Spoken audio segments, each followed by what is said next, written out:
Shalom, this is Brother Kapaya Ayash back with a quick little lesson. It seems like every week or two, we always have the taste of the week, and this taste here is very bitter. Either we have some wannabe comedian that goes against the men of Yahweh Bashim Avashai. He get offended, or some woman or some man within the truth that know the truth goes off, you know and I just want to add my spiritual 2 cents into what's going on in this topic with Bishop Nate. And I'm gonna play this little clip by a GMS South Carolina '08 Monoctazak. Please, subscribe to his his UP. I'm Salakia.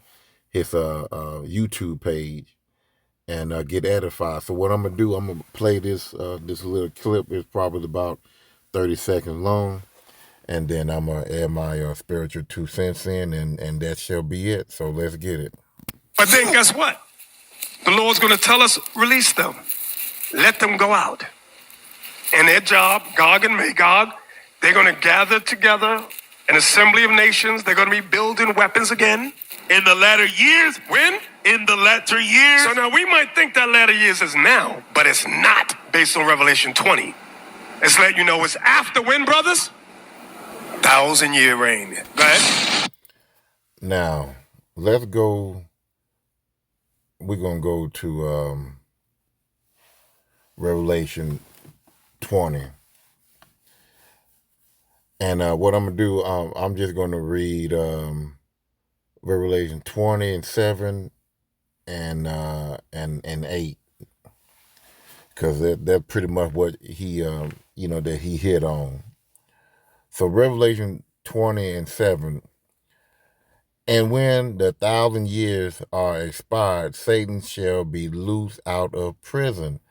All right, this 1,000 years that Satan was put in prison, meaning he was taken out of power, and we know that it's talking about Esau Edom, because Esau Edom, he's the human counterpart of Satan. Even Yahweh Bashim outside, Yahweh Bashim outside said that he's the borderline of wickedness. There's no, Esau is the most, he is the son of perdition. So we know that it's talking about not Satan, but the human counterpart of Satan is Esau Edom. And this Revelation 20 and verse 7 is talking about during the time when the Roman fell and they was out of power. Roman that beast fell out of power, and the Heavenly Father, after 1,000 years of the Dark Ages, which it started around 193 BC. Salakia, AD, 193 AD, Salakia. And let me pull up this picture here that it came across on Facebook a couple of days ago. So let me pull this up right here. This is Semtipius Serveius, if I pronounced that wrong, Salakia. He overthrew Rome and began the Dark Ages approximately 193 AD. So the Heavenly Father, like I said, we was, what we did for is, not paying attention, not paying attention, but not following the laws and commandment. It tell you in Deuteronomy 28 and 68 that we will go back into captivity. here in Babylon, here in America. So it was destined for Esau Edom to come out of that lower state of being in the pit, you know, at the bottom, out of power for 1,000 years, to rise back up, to rise back up, for a point in time. It says it, and when that 1,000 years are expired, Satan, like I said, we know that Esau, he's the human counterpart of Satan, shall be loose out of his prison. He should be back in power after 1,000 years, after the dark ages, when we so-called black people, Hispanic people, and northern, North American people, the Indian, uh, once we fall out of power, they will rise in power, you know? And that's when they going to, build these weapons of mass destruction and go to war and stuff like that, and they going to go to war with us. But Yahweh Bashem Shai is going to intervene and destroy God and more God. So let's go to 8. And it shall and shall go out to deceive the nations which are in the four corners of the earth. How did he deceive the nations of the four corners of the earth? When he got in power, he went through the Renaissance period and he whitewashed everything. He put his name on pictures. He put his name in books. He put his face on pictures. He put his face on Yahushua face, whitewashed it, and named it Jesus. That's what he did. And he stole our nationality. That's how he deceived the world. Gog and Magog together, them together to battle, the number of whom is as the sand of the sea. So you have this woman, small hatter.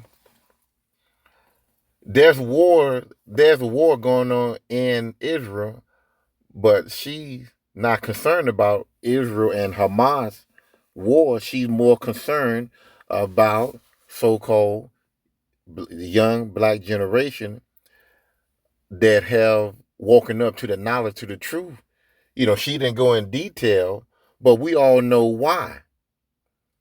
And they need to focus. They are going to focus on us to to either diminish what we're doing or to come in like a flood, you know, because Esau know he have a short time, and Esau know that if he keep us in sin, keep our mind warped, he know that he will still stay in power. But as long as we are in the truth and waking up and know who we are and preaching this truth, he know that he's in trouble. He know that his power is diminishing. He know that he's going to run out of time and his power will be no more in the earth. And he'll be out of power and his destruction is near. And he will go into captivity for 1,000 years. And that will be it. He's not going to go into captivity and then come back a second time to bring forth havoc in the earth. So you mean to tell you what, before I get there, let's go to Isaiah 2.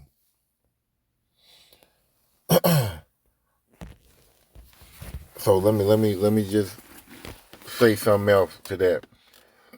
Now, what I just showed you about Severus, that was the 1,000-year period. This image here that I show you here, this was the 1,000-year period that they was out of power. And when you read Revelation 20:7, the Heavenly Father took them out of that lower state and gave them rulership for almost, up to now, right at a short period of time, because they was in captivity for 1,000 years, and now they are ruling. They ruling right now. They Esau Edom. He's ruling the earth right now. You go to a world summit, you normally see Edomites. You don't see us. Edomites, Hamites, and Arabs, Japanese, Chinese, that's all you see. Esau and heathen nations, that's all you see. They are ruling right now. And they are going to fall. Esau is going to fall. And Yahweh is going to once he fall, he's going to give certain brothers those celestial bodies. He's going to give us power. So how in the hell, when we are in the kingdom, you have brothers. When we in the kingdom, we're gonna have those celestial bodies. Everyone gonna have those celestial bodies. So and the part where he said that that Esau and every other nation that's going to be in captivity under 1,000 years while Yahweh Shai is in the earth. You mean tell me Yahweh Shai is going to give those people another shot at it to bring havoc, to delete our men and children and women, do all types of great to our women and men because they, go both ways, put us in suffering again. When you in the kingdom, the Bible said that you shall not cry. What I'm saying is the Heavenly Father, through His Son, He's going to wipe away all tears. There'll be no more wars. So where are you getting this 1,000 years of Esau going into captivity? After that, then he's going to come back and fight again. Come give it your best shot a second time around. And Yahweh said that He hate Esau Edom. So if you hate, and that's what Malachi 1 and 3, He said He hate Esau Edom and He loved Jacob. He's not going to put us back under this man's power a second time around. Not even for a little bit of time. No, his power is dwindling right now. It's going to end right now. He's not going to take over shit. This was going to happen in the kingdom right here. It says that Isaiah 2:1, the word that Isaiah the son of Amos saw concerning Judah and Jerusalem. And it shall come to pass in the last days, we are in the last days right now, that the mountain of the Lord house shall be established in the top of the mountain and shall be exalted above the hills, and all nations shall flow up unto it. And many people shall go and say, come ye, let us go up to the mountain of the Lord, to the house of God, of Jacob, and will teach us of His ways, and we will walk in His path. For out of Zion shall go forth the law and the word of the Lord from Jerusalem. So the thing is, that's that you can say Hebrews 16:16 or Jeremiah 31:31, because we're going to, in the kingdom, we're going to be perfect. We're not going to be teaching our brothers the laws and commandments anymore. We're going to be teaching those nations, for 1,000 years. They're gonna know the laws and commandments. We're gonna train them. They're gonna be in captivity, but they're going to go under our laws and regulations for 1,000 years. And Esau will be burnt to crisp. You read that in Obadiah 1, I believe 18. And Judah and Jerusalem are going to have a hand in his destruction after 1,000 years. But this Isaiah 2 is talking about, you know, their nursing father and their nursing mother are going to give us all of what they have, right? Long, what, other nations, their top people, whatever, they're going to bring us all of what they got, of what values, natural resource, gold, metals, whatever. The best of the best, they're going to flow to to the children of Israel, and to Zion, and they're going to build our kingdom. They're going to put the best of the best of what they got to offer, because they're going to know that the Heavenly Father is with us. And we're not going to let no heathen nation, for as Esau, Edom, to come back in power after 1,000 years, after they done gave us their best and we got them in captivity. We beat them, and some of them we might have to delete. We're gonna be in power for 1,000 years, and then they're gonna spring back up again a second time around. No, no, that's it for Esau Edom. That's it for Esau. Esau Edom ruled over us during the time of the Greeks. you know, and they stole the nationality of the Greeks from Japhet, and then they steal our nationality.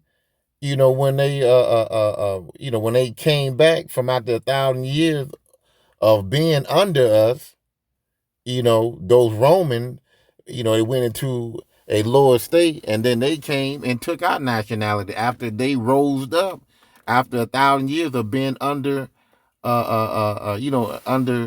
our power during the Dark Ages when we were ruling. They came back and they took our nationality.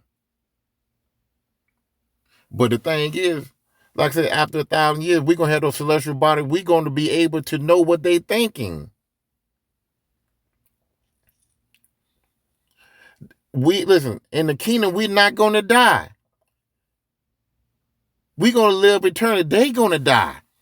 So the thing is, if they rise up, they can't do nothing to us no way, because we in those celestial bodies.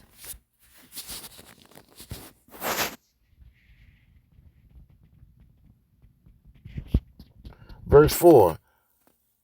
And he shall judge amongst the nations. We're going to be in power. We're going to judge amongst the nations, and shall rebuke many people, and they shall be beaten, and they shall beat their swords into plowshares, and their spears into pruning hooks. Nation shall not lift up sword against nation, neither shall they learn war anymore. So this is during the 1,000-year period when all the heathen nations are coming together, bringing their best to us. They building our kingdom. They praising us. Of course, the ultimate praise is to Yahweh Bashem Yahushua. We understand that. But, we're gonna be boasting over them. We're gonna be, having so much pride over them. Because we in the kingdom now. We perfect. We in those celestial bodies. They can't do nothing to us. And there won't be no more war. So after 1,000 years, what? I mean, after they done beat they plowshares and they spears into pruning hooks and stuff like that, what? After 1,000 years, the Heavenly Father gonna put the Spirit in them to rise up again to make more weapons? What? Spiritual weapons to defeat these celestial bodies that would never die? Come on, man. Like what's that? What's that rapper name out of Louisiana, Little Boosie? Come on, dog. If you listen to one of the brothers' clips, it might be, if I'm not mistaken, I think it's one of Apostle Gabar, one of the intros of Bishop Nate when he was, speaking, and you hear that their booth in the background. Come on, dog. Come on, or something like that. Man, that's what I'm. And they need to play that for Bishop Nate for even bringing that stuff up. And you deceiving your flock.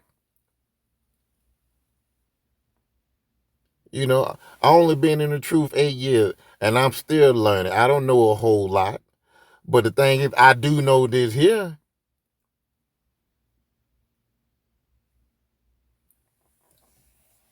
He letting Revelation 20 confuse him. You know, Revelation 20 and 7. It just man. And then on top of that, when you go up to Revelation 4, this right here is going to happen. Revelation 4, and I saw this is John the Baptist, John the Revelator, Shalakia. And I saw a throne, and they sat upon them, and judgment was given unto them. And I saw souls of them that were beheaded for the witness of Yahweh, and for the word of Yahweh, and which had not worshipped the beast, neither his image, neither had received his mark under their forehead or in their hand, and they lived and reign with Hamashiach 1,000 years. So the thing is, if we're going to live with Yahweh, like this is part. I mean, verse 4 is talking about the elect. If the elect going to live with Yahweh for 1,000 years, we're going to be in those spiritual bodies. We're going to be in those celestial bodies. We will never die. He will wipe away all our tears. It will be no more war. Verse 5, but the rest of the dead, talking about the other nation, live not again until the 1,000 years was finished. This is the first resurrection. And after 1,000 years, before, while we are with Yahweh, that first 1,000 years, the other nations are going to be under our foot. We're going to be in rulership. Again, they're going to come to us.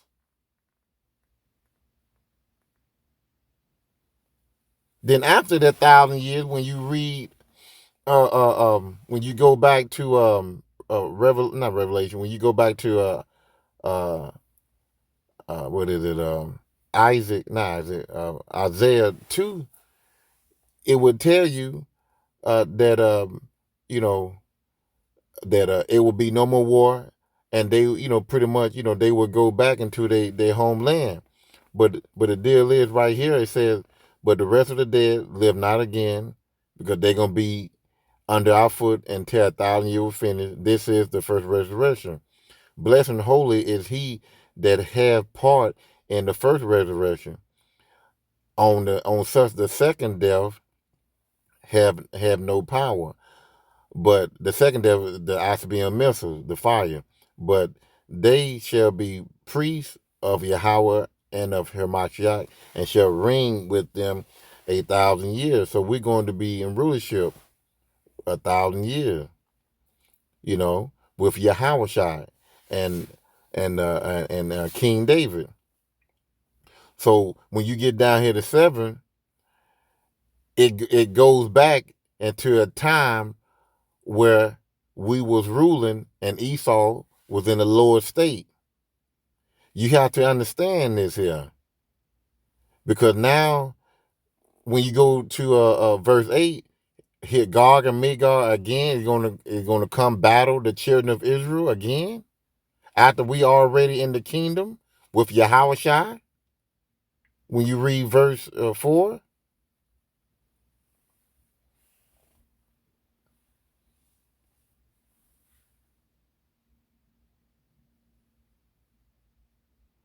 yeah, verse Revelation 20 and 1 through 4, pretty much saying the same thing. Isaiah, Salakia, not Isaiah.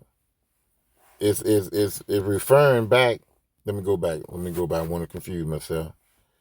This right here, Revelation 20, 1 through 3, it connect with 7. See? It says here, I'm going to read Revelation 20 and 1. And I saw an angel come down from heaven, having a key of the bottom pit, a great chain in his hand. And he laid hold on the dragon, that old serpent, which is the devil and Satan, and bound him 1,000 years. That's when they was in the Lord's state. They left their power from Roman. You know, they were defeated by Centurions, the so-called black man, 193 A.D., and cast him into the bottomless pit and shut him up and set a seal upon him that he should deceive the nation no more till the 1,000 years shall be fulfilled, and after that he must be loosened a little season. So this when he fell out of power, and the Heavenly Father kept him out of power, put us in power, and then when our power started dwindling, their power was increasing because that 1,000 years had already passed from 193 AD up till maybe 11 or 1200 AD.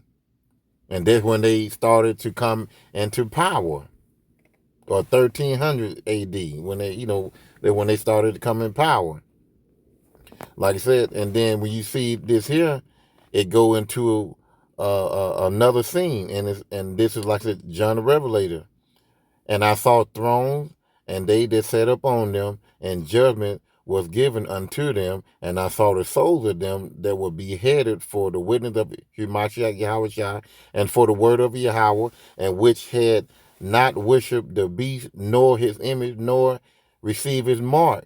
And this talking about the chip. So it went to a future prophecy right here, which is now. People are getting chipped right now. Neither the image, neither have received his mark upon their forehead. This is talking about now. This is a future prophet, a future verse right here.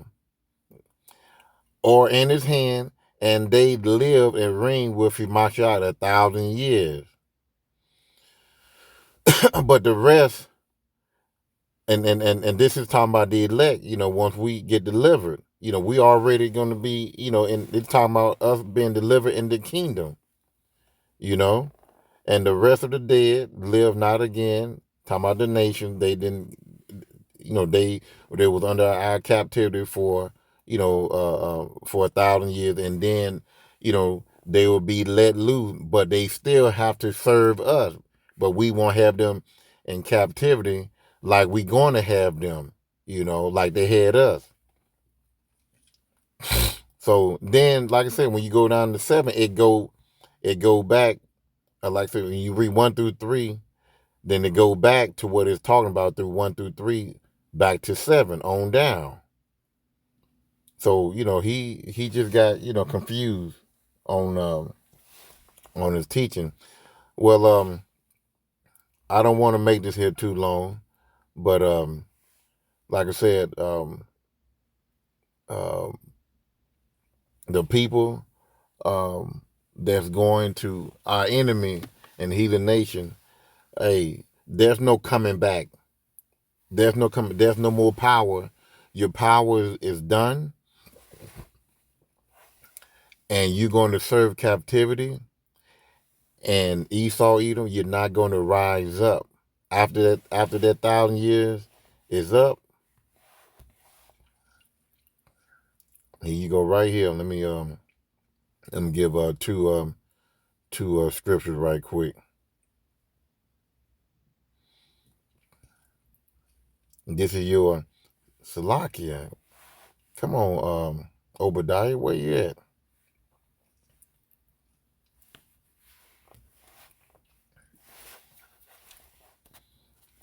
This is for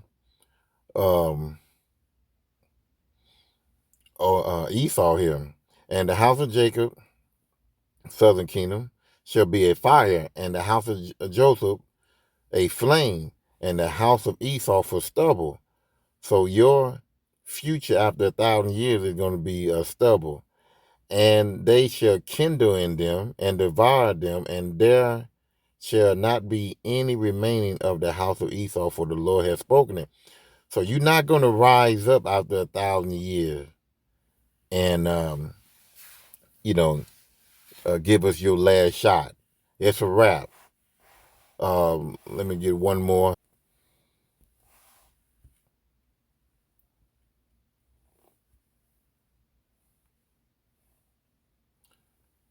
Okay. Yeah.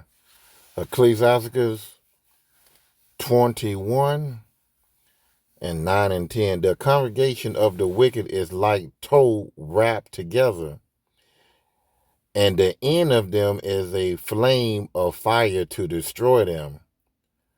Verse 10, the way of sinners is made plain with stone, but at the end thereof is the pit of hell. So, their destruction is going to be by fire. Point blank, period. You're not going to rise up after 1,000 years and have at it. To be honest with you, have at it a third time, not a second time, because like I said, the Greeks, they rule over us. The Romans, they rule over us. And to be honest, well, really, 4 times. They rule over us in Greek, they rule over us in Roman, they rule over us here in Babylon, here in America. And then they're going to rise up again a 4th time while we're in the kingdom? Hell no. Listen, I'm going to go ahead and end it right there. I done said enough. Hopefully, it was edified. Shalom.